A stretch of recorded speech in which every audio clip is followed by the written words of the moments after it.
Boa. Vamos falar de 20 na hora. Eu perdi e coloco já. Então, vai para o outro. 70, 10, 700 reais. 20.900. Tranquilo? Bom, vamos lá, gente. Vamos orar para a gente começar, né? A ti a honra, a glória, a majestade, Jesus, tudo é teu aqui. Estamos, Jesus, com nossos irmãos, Pai, com teus servos, tuas servas, Jesus, compartilhando, Pai, de assuntos pertinentes, Pai, ao teu reino.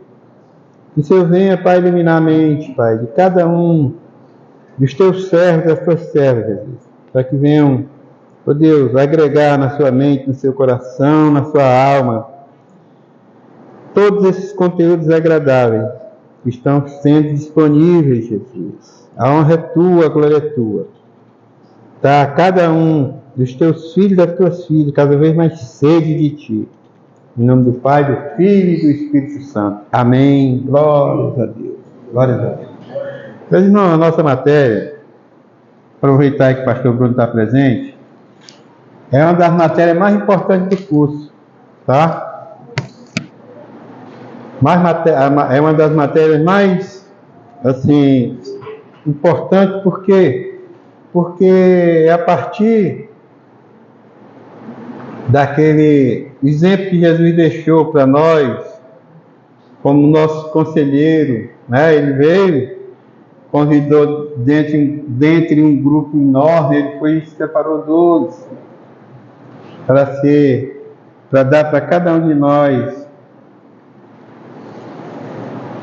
o rumo certo, né? Para mostrar para nós como uma bússola, como o nosso norte.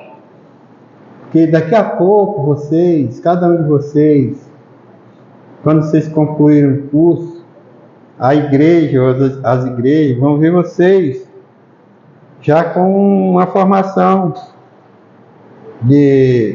teológica, básica em teologia, é formação. E vão ver vocês como ícone, como pessoas que podem colocar em prática aquilo que fala em Tiago 5,14. Tiago 5,14 diz que quando você tiver algum tipo de dificuldade, algum tipo de tribulação, lá fala em enfermidade, né? Mas enfermidade é uma tribulação.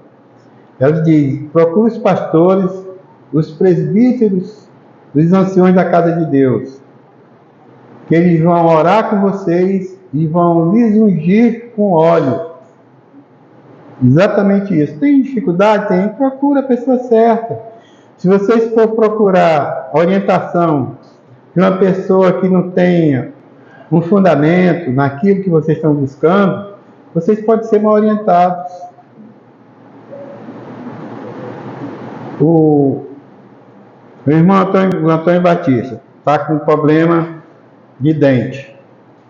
Está lá no Ceará, está com dor de dente. Aí vai lá no açougueiro pedir orientação ao açougueiro. O que o açougueiro vai fazer?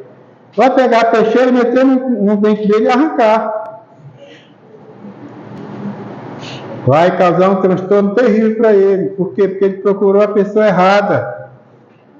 Tem que procurar pessoas qualificadas. Para isso a gente fala com o Espírito Santo de Deus, me orienta, eu preciso de orientação. Por isso que ele fala em Tiago 5,14, né? Para a gente procurar a orientação da pessoa certa. Se for um caso que precise de um especialista. Nós sabemos que o nosso especialista na área espiritual é o Espírito Santo de Deus, que já mora em nós, né? Nós, quando aceitamos Jesus Cristo. Então, o conselheiro cristão, por isso que eu estou falando que é uma matéria importantíssima, porque você precisa estar bem alicerçado nas coisas de Deus. Você tem que fazer como fala lá em Mateus 28:20. Mateus 28:20 manda você guardar os ensinamentos de Jesus no seu coração e ele estará com você pelos séculos dos séculos. Porque quando você for passar algo para alguém, for orientar alguém, você vai passar Ou a boca vai falar daquilo que o coração está cheio. Se está cheio das coisas de Deus, você vai fazer aquilo que Deus está te dando como orientação para o seu irmão ou para a sua irmã, né? É importantíssimo a gente estar bem alicerçado nas coisas de Deus. Outro fator importantíssimo também para o conselheiro cristão, a questão da santificação, né? Além da palavra de Deus, além da oração, além do jejum, você está bem, porque quando a pessoa te procura, você tem ferramentas adequadas para você orientar, para você passar para ele. Eu tenho falado a respeito de um livro, o nome do livro o título é Nos Teus Passos do que Faria Jesus. Você ter esse cuidado. Agora mesmo na sala dos novos, quando terminou a aula, um jovem veio fazer uma pergunta a respeito dessa situação. Quando a gente pede a Jesus para nos dar o discernimento espiritual, né, você saber discernir o que é joio, o que é trigo, o que é bom, o que é mal, o que é de Deus, o que não é de Deus. Um conselheiro cristão, ele tem que ter esse discernimento espiritual aguçado, né? Para poder, quando as pessoas vierem em busca de uma ajuda, ele ter ferramentas para passar aquilo. É algo assim tremendo quando você se prepara. E nós, como líderes, quando menos espera, chega uma pessoa, às vezes é da nossa mesma idade, às vezes é um mais jovem, às vezes é um adolescente, às vezes é uma criança, e chega para você e te faz uma indagação, uma pergunta, ou pede uma orientação, e como é que você vai passar isso para aquela pessoa, né? Por isso que é importante a gente estar bem alicerçado nas coisas de Jesus. E quando as pessoas nos procuram, porque a maioria deles, quando nos procuram, eles entendem que vão encontrar em nós algo que vai atenuar, vai diminuir o conflito deles ou delas. Por isso que é importante a gente estar bem agarradinho. Essa apostila que vocês vão receber não é uma apostila muito grande, mas ela tem a letra pequena. Eu dei uma resumida bem legal nela, assim, enxuguei bem. E vocês, mesmo que olhem assim pelo título da chamada, da leitura, que vocês não... Mas leiam, porque vale a pena. Para poder vocês, às vezes, até mesmo tirar alguma dúvida, ou se for necessário, a coisa estiver um pouco ainda engessada, aí a gente vai tentar esclarecer, tá? Mas olha, gente, é importantíssimo. E esse trabalho de aconselhamento cristão, como foi falado quando eu fui consagrado a pastor, a primeira coisa que veio na minha mente foi que o pastoreio começa na nossa casa. Pastoreio começa na nossa casa. O aconselhamento cristão também começa na nossa casa. As orientações que você passa para os seus filhos, para os seus netos, para quem convive, né? E ali é como se fosse o seu laboratório. Você vai organizando ali, você até, às vezes, puxa a orelha de uma forma mais agressiva ou mais forte. Na igreja você já tem que ser mais complacente, né? Porque tem um bocado de irmão que é bem sensível. Se o pastor for mais enérgico com ele sai e eu vou procurar uma igreja que seja menos enérgica. Se o conselheiro, se o líder for mais enérgico, ele vai buscar um lugar que seja menos enérgico. É assim que as coisas vão fluindo, né? Falou que está surpresa. Como é que vai? Papai, vamos morar na igreja? Você falou? Papai, vamos morar na igreja, na igreja do povo. É isso aí. Então, é muito importante, meus irmãos, a gente estar bem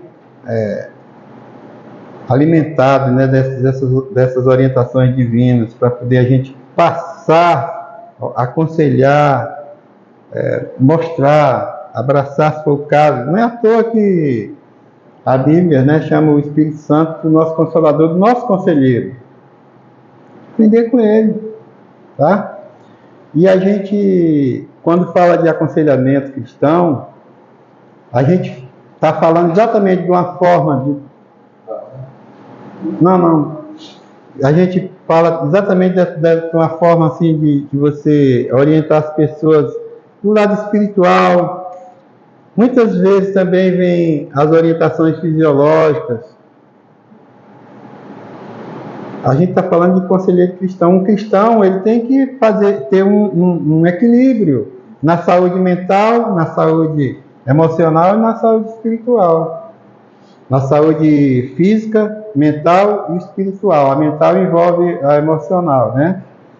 Tem que ter esse equilíbrio. Eu estava falando agora há pouco lá embaixo para eles. Vou usar de novo o meu amiguinho aqui, o teólogo Leão Antônio, nosso professor. Ele já está assim, olhando para ele, ninguém dá 40 anos para ele. Dá 40 anos para ele? Não, né? Pois é, mas ele já tem as limitações dele, fisiológicas. Aí ele se prepara para pregar domingo, à noite, lá na igreja do Boaçu. Se prepara, arruma tudo bacaninha. Mas aí no sábado ele cismou de correr com o Mateus. Eu vou correr com o Mateus. Aí vai dar umas 2 voltas daqui para o canto e volta, vai para o canto e volta. Quando é no domingo ele está com as pernas todas doídas. Não pode nem andar direito. E ele vai pregar de noite. Como é que ele vai chegar na igreja para pregar? Está com o lado fisiológico dele comprometido, não está? Então, ele não cuidou do lado fisiológico dele. Se ele fosse caminhando até dava, mas correndo ele vai se desgastar. É isso que ele está falando, que nós estamos falando. Haver esse equilíbrio. Se preparou espiritualmente, se preparou mentalmente para fazer o trabalho, mas o lado fisiológico dele está comprometido. Percebe? Não tem que haver esse equilíbrio, né? Então, assim, essa questão de a gente falar de aconselhamento cristão envolve o lado espiritual, o lado físico, o lado psicológico também, né? Para que nós venhamos, assim, estar motivados a cumprir aquilo que Deus tem de propósito nas nossas vidas, né? A gente trabalhar isso. Às vezes, tem determinadas situações que um irmão ou irmã traz para você, e a gente entra em Tiago 5,14 de novo, e você percebe que aquela situação ali, ela não é inerente a você. Você tem que buscar alguém para aquela pessoa te dar uma ajuda. Já tivemos casos na igreja de irmão bem atuante, na direção de culto, na pregação da palavra, trabalhando de forma intensa no reino de Deus, espiritualmente falando, né? E aí, de repente, esse irmão chega e diz: olha, eu estou com uma dificuldade aí, e isso acontece muito, gente. Eu não estou conseguindo ler a Bíblia direito, não consigo me concentrar, e até a oração, até quando eu vou orar, eu tenho dificuldade. A situação está difícil. Pastor, não me coloque para dirigir, não me coloque para pregar e tal, que eu estou com essa dificuldade. A maioria das pessoas da igreja vai entender logo que esse assunto, ou essa dificuldade desse irmão é espiritual. Porque ele não consegue ler a Bíblia e nem consegue orar. A gente já fica pensando no lado espiritual. E aconteceu isso na igreja. Aí eu estou sabendo da situação, vamos lá, vem cá, filho, vamos conversar um pouquinho. Conversamos ali, não muito tempo, mas aí umas perguntas básicas, para ver mais ou menos onde a pessoa está enquadrada, qual é a dificuldade maior. E essa pessoa, na verdade, ela estava desanimada para a vida. A Bíblia não fala de depressão, fala de desânimo. A pessoa estava numa situação tão difícil que ela não tinha ânimo nem para ler a Bíblia. Pastor, mas isso não tem a ver com o lado espiritual? Tem. Mas nesse caso, a situação ela atinge mais o lado emocional. Porque aquele senhor, né, ele estava acometido, tinha uma depressão, e depois de um inventário rapidinho feito ali, a depressão dele não estava no nível maior. É leve, moderado e grave, estava no nível grave. Precisou ser submetido a um antidepressivo, a um medicamento. Meus irmãos, não vou assim fazer enquete que eu não estabeleci isso, mas não tenho dúvida que 3 meses depois de tratamento medicamentoso e psicoterapia, o irmão estava trabalhando de novo normalmente. Então, às vezes, a situação é emocional, às vezes não é espiritual. E outra coisa, muitas vezes as pessoas chegam, cá, isso aqui é espiritual ou é emocional? Aí eu falo os dois. Porque o maligno, vocês sabem, tem um livro aí chamado Porcos na Sala, de porco, né? Porcos na Sala. E fala sobre várias questões de intervenção de demônios na vida das pessoas. Então é um livro que é interessante a pessoa ler, para a pessoa ter mais conhecimento dessa ação ruim que às vezes acontece na vida da pessoa. E o maligno, ele atua aonde ele vê mais vulnerabilidade, onde a pessoa está mais vulnerável.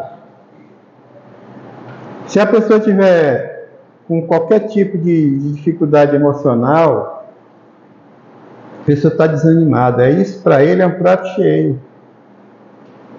Para ele tirar essa ênfase espiritual, tirar ele não tira, né? Mas ele vai, tipo assim, minando o nosso desejo, a nossa vontade, tá? É assim que faz. Eu vou dar uma explicação assim, que não tem nada a ver com conselheiro, mas só para vocês entenderem uma situação assim, rápida, de 1 minutinho, 2, eu explico isso, que é importante para as pessoas, por exemplo, que depressão. A depressão é o nosso assunto não é esse, mas é só para vocês, como conselheiros cristãos vão ser futuramente, vocês terem essa noção do que seja espiritual, o que seja emocional, o que seja fisiológico. Quando nós estamos em depressão, normalmente existe uma substância chamada serotonina, que ela é a substância responsável pela nossa alegria, pelo nosso bom humor, pelo prazer. Então, se a gente tiver com pouca serotonina no sistema nervoso central, a gente fica... É difícil da pessoa sair desse desânimo. Vou explicar a vocês assim, por exemplo. Digamos que isso aqui sejam os nossos neurônios. 1 neurônio, 2 neurônios, tem milhões de neurônios nós temos. E aí, digamos que aqui seja o olho da pessoa e aqui seja o sistema nervoso central. A pessoa olha por um instante e vê a estante cheia de poeira, aí eu vou limpar essa poeira. O olho, que é o sentido visual, viu, informa para esse transmissor, para esse neurônio até chegar no sistema para poder a pessoa fazer e limpar. Só que a pessoa, quando está desse jeito aqui, eu estou com o dedo aberto, né? Depois vou explicar por quê. Ele olha e vê que quer fazer a tarefa e não consegue. Porque é como se os músculos estivessem tudo desfragmentados. Não tem força, ele tem vontade, mas não consegue chegar lá.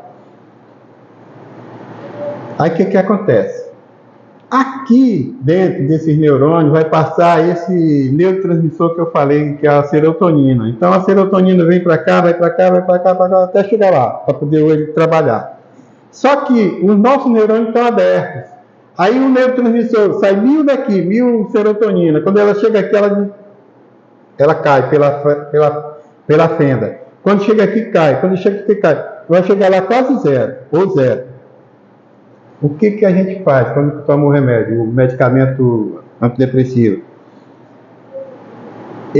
Lá está escrito ISRS, em negrito e fonte alta. Inibidor seletivo recaptador de serotonina, tá? O que ele vai fazer com esses neurônios? Ele vai fazer isso, ó. Eles estão assim, ele vai fazer isso. Aí, quando você olha para a estante, cheia de poeira, e aqui tem 1000 serotonina, e os neurotransmissores ficaram assim, aí sai 1000 daqui, passa para cá, e chega 1000 aqui. Aí você tem força para ir fazer a tarefa. Mas para isso foi necessário unir os seus neurônios, e quem une é o ISRS. Esse medicamento é antidepressivo. Eu estou falando isso para vocês, porque tem gente que se nega a tomar remédio, porque diz que cadê minha fé? Mas Jesus, ele usou remédio para curar um cego, como usou não precisou usar para curar Bartimeu, que era cego. Bartimeu, o que tu quer? Eu quero ver. Então veja. Mas aquele cego que morava lá em Siloé, Jesus fez uma papinha de saliva com terra e passou no olho do cego e disse, agora vai lá no tanque, que é o tanque de Siloé, e se lava. Quando ele se lavou, ele viu. Então aí Jesus usou remédio, como Paulo usou com Timóteo. Timóteo tinha constipação, dor na barriga, desconforto abdominal. Aí o que está vendo? Cara, é uma dor aqui. Pega um pouquinho de vinho, um pouquinho de água, dilui, toma. Remédio. Assim como o remédio para juntar seus neurônios, para você ter força, ter desejo e vontade de fazer as coisas. Estou abrindo esse lequezinho só para vocês entenderem que às vezes vai chegar irmão para vocês, o irmão diz assim, irmão, pastor, o conselheiro, não leva mal não, mas remédio não. Cadê minha fé? E você falar lá para eles que remédio está na Bíblia. A medicação, né? Agora, cabe a você comprar aquele medicamento na farmácia e chegar em casa e impor as mãos mesmo e consagrar. Pelos olhos da fé eu vou ser curado, porque eu sei que Jesus deu um ensinamento ao homem para produzir esse medicamento e ele vai reagir de forma positiva no meu organismo. É isso. Muitas coisas, por isso que eu estou falando que é uma matéria muito importante, que uma hora ou outra como é que eu vou fazer agora? Será que essa situação desse senhor, dessa senhora, desse jovem é emocional, não é? Que bom que nós temos psicólogo na igreja aqui, mas tem igreja que não tem.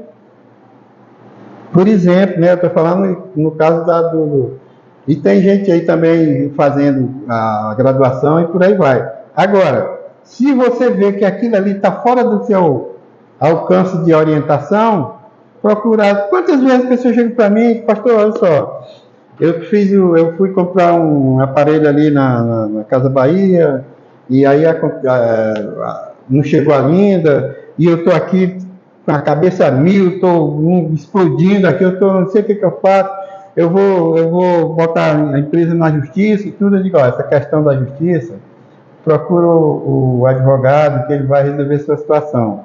Agora, essa questão dessa sua tribulação, a gente trabalha aqui. Pronto, separei as coisas. Aquilo ali, essa questão de entrar na justiça, tomar essas medidas judiciárias, tem um especialista para isso. Pastor, meu carro está uma benção, né? Ando para todo canto, mas está muito feio, olha só, minha cabeça fica a 1000, eu não posso olhar para o meu carro, digo, vai lá para o irmão João que ele resolve o teu carro, da pintura do teu carro. É assim.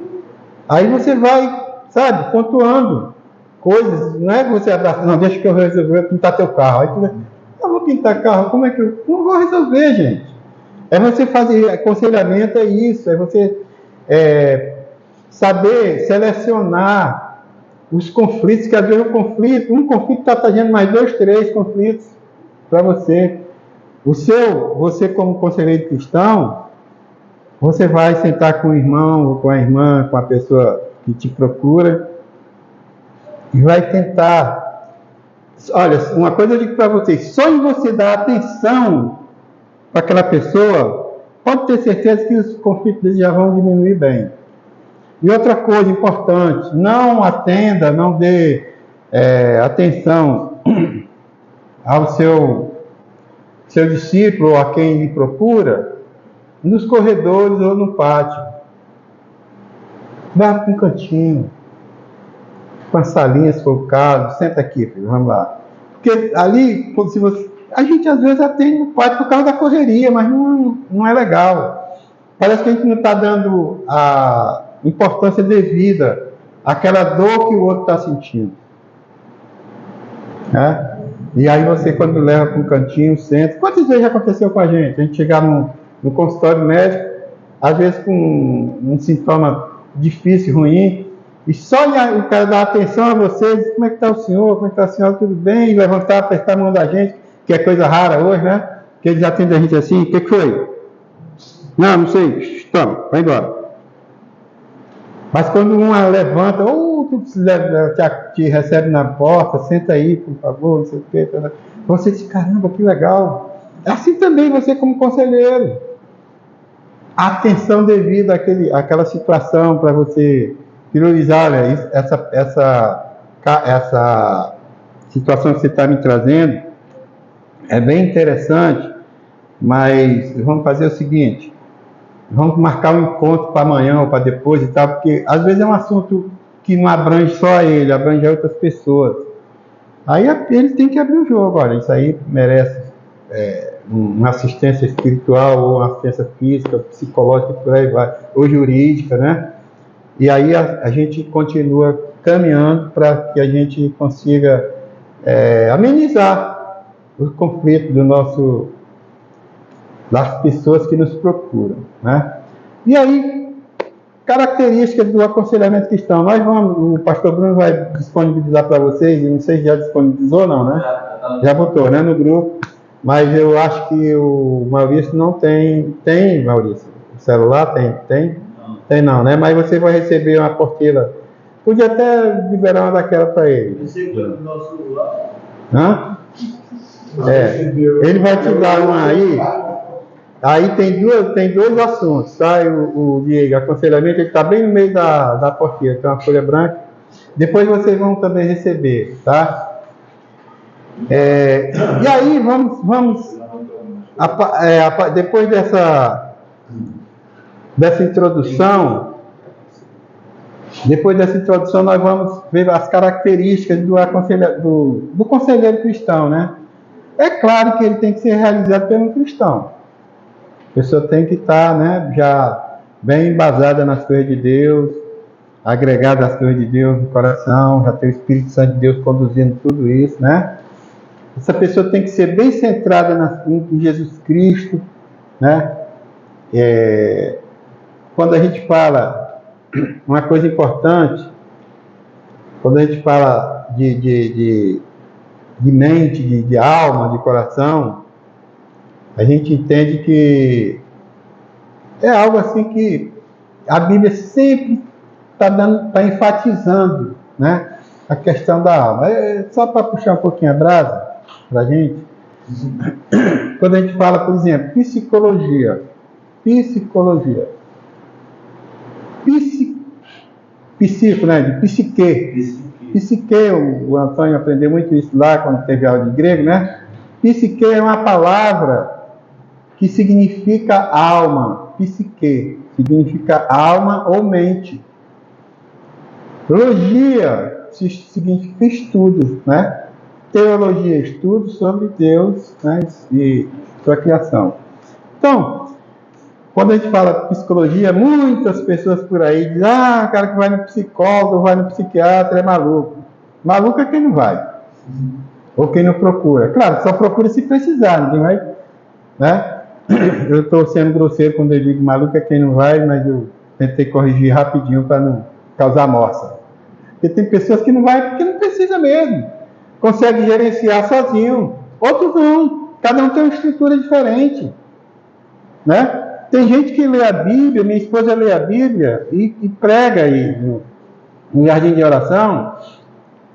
Abriu ali, pregou e foi. Eu não, eu já tenho minha limitação. Tenho que fazer esboço, tenho que rabiscar e tal. É assim, tá? Então, quando a gente tem algum tipo de situação difícil, que a gente quer encontrar uma solução, e essa situação ela se refere à mente ou à alma. Quando a gente fala em alma, a gente olha logo para o lado espiritual, né? E quando a gente olha para a mente, a gente olha o lado emocional. Mas a palavra grega psique significa alma ou mente. Então foi bom que isso aí quebrou essa barreira. O cara que trabalha na psiquiatria ou na psicologia não tem muito vínculo com as coisas de Deus. Eu falava lá na faculdade, mas dizia, olha, a minha ferramenta principal é essa daqui, ó. Quase que eu apanhava, né? Porque eles diziam, aqui não é teologia, aqui é psicologia. E aí a minha Bíblia está na minha mesa. Para atender, está na mesa. As pessoas chegam e, mesmo que sejam, como já teve muitos casos de vir atender espírita, pessoas gay, por aí vai, e chega e vê a Bíblia e às vezes fala sobre a palavra de Deus, que eles conhecem também, têm acesso, é claro, e a gente vai, e a ferramenta mesmo, a nossa ferramenta é essa daqui, tá? Então, é isso, só para ilustrar vocês, psicologia, estudo sobre a alma ou estudo sobre a mente.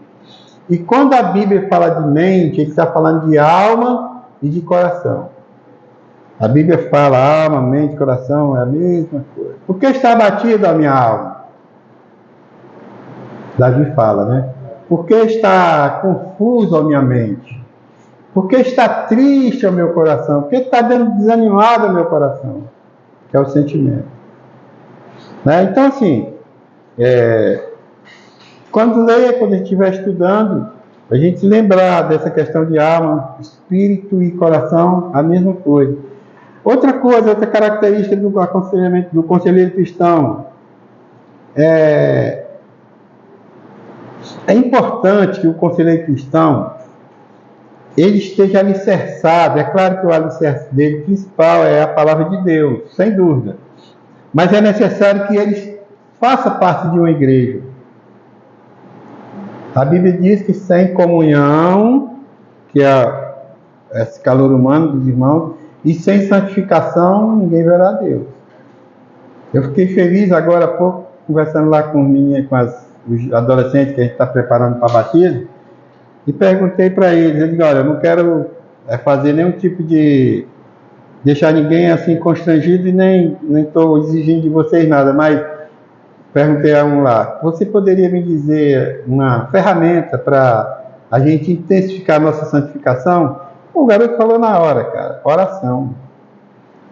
Eu disse, que bom, que bom. Você teria algum... Aí ele falou, pastor, jejum. Eu digo, jejum. Ele vinculou a oração ao jejum, que bom.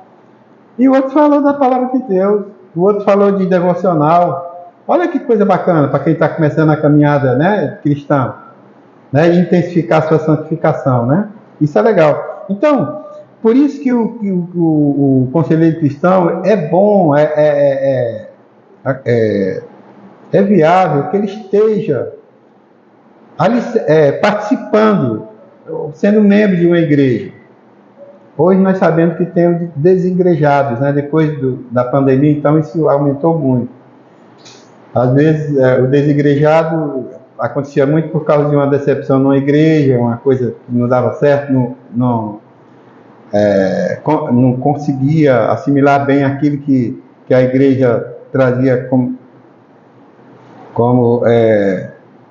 normas e regras. Aí o cara saía e dizia, melhor em casa. Mas hoje, depois da pandemia, que passou aquele período, as pessoas se condicionaram a ficar em casa, e tem muitos que estão até hoje. A outra vez do colega da Gitoma foi sobre isso aí. Foi, né? Desigrejado. A igreja mandava muito de fora sobre isso. Tinha muita gente desejada. Isso. Às vezes acontece, filho, você, como um conselheiro, o cara está voltando para a igreja agora de novo e tem dificuldade de se readaptar. Quando eu falei de condicionamento, a gente se condiciona a ir para a igreja, se condiciona a vir para a aula, se condiciona. E o que é condicionamento? Só para a gente entender melhor isso. Condicionamento é a capacidade, condicionamento são ações repetitivas que se tornam hábitos. costumes. Ação repetitiva que se torna um hábito. Ação repetitiva que se torna um costume. Por exemplo, vocês começaram o curso de teologia básica. As primeiras aulas, quando for lá para o mês de junho, julho, agosto, agora já está acontecendo isso. E você não vem para a aula, você sente falta.